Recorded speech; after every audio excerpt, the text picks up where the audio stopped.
नमस्कार मित्रों, मैं हूं आपका अपना भाई भूपेंद्र सिंह राठौर।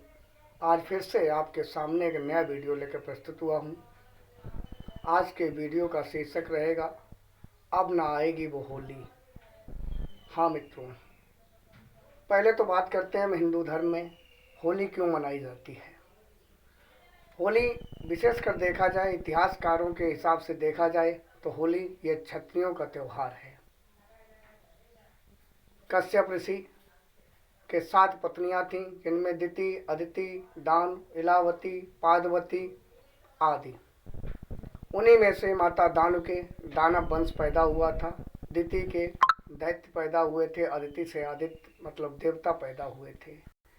उसी दान वंश में कश्यप जी का पुत्र हिरण्यकश्यप और हिरण्याक्ष पैदा हुए थे। उन्हें हिरण्यकश्यप और हिरण्याक्ष की बहन का नाम था होलिका। हिरण्यकश्यप के जो बेटा था प्रहलाद, वो भगवान श्री हरि का परम भक्त था। उस भगवान के भक्त को हिरण्यकश्यप ने बहुत बार समझाया कि तुम विष्णु की भक्ति छोड़ दो, क्योंकि भगवान विष्णु ने उसके छोटे भाई हिरण्याक्ष का वध कर दिया था।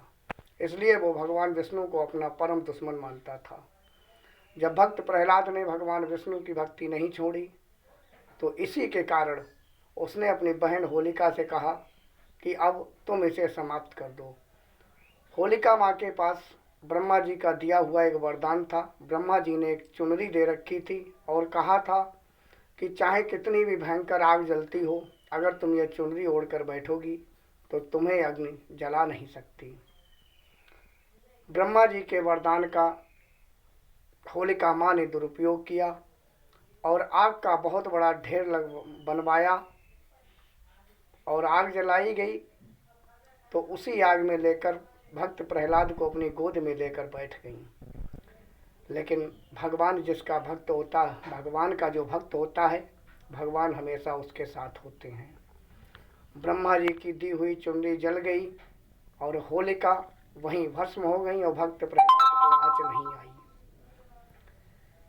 होली हम हिंदुओं को ये सिखाती है, हमेशा बुराई पर अच्छाई की जीत होती है।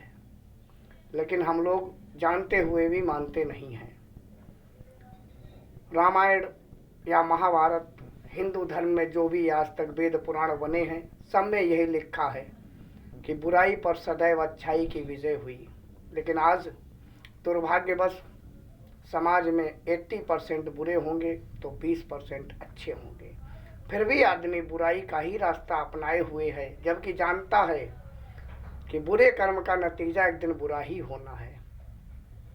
होली जो चीज़ हमें सिखा रही है, वो चीज़ हम सीखते नहीं हैं।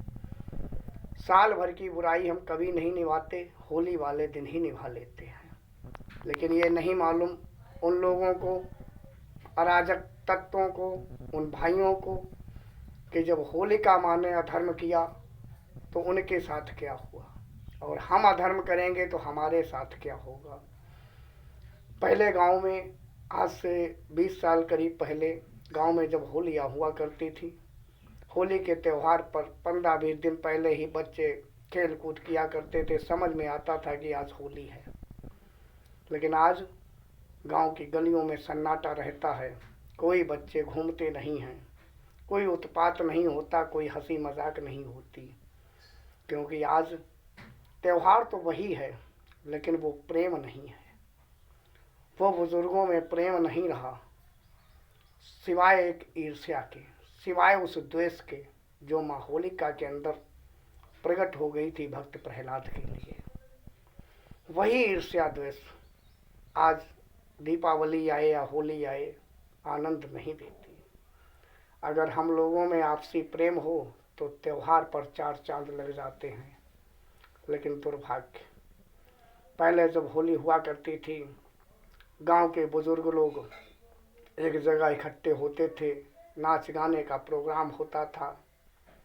दिन भरे में कोई न कोई ऐसे लोग मिल जाया करते थे जो हंसी मजाक में टाइम कट जाया करता था। लेकिन आज वो सारी चीज़ें खत्म हो गई। आज आपसी प्रेम नहीं है। आज सोचना पड़ता है कि शाम को होली मिलने किसके घर जाया जाए, किसके घर ना जाया जाए। क्योंकि आज माहौल इतना ख़राब हो गया कि लोग एक दूसरे से इतनी द्वेष भावनाएं रखते हैं कि त्यौहार का मज़ा ही बिगड़ जाता है। लेकिन सोचने वाली बात यह है कि आखिर काहे का द्वेष, काहे की ईर्ष्या। अरे फेस्टिवल आता है, उसे प्रेम से मनाया जाए तो आनंद आए। मुसलमानों में शुक्रवार को सारे मुसलमान इकट्ठे होते हैं, ईसाइयों में रविवार वाले दिन सारे इकट्ठे होते हैं, लेकिन हम हिंदुओं में दुर्भाग्यवश होली को भी सारे इकट्ठे नहीं हो पाते, दीपावली को भी सारे इकट्ठे नहीं हो पाते। अच्छा मित्रों, अब होली के बारे में ज़्यादा हम नहीं बोलना चाहेंगे। जो भी हमें जानकारी थी वो जानकारी दी।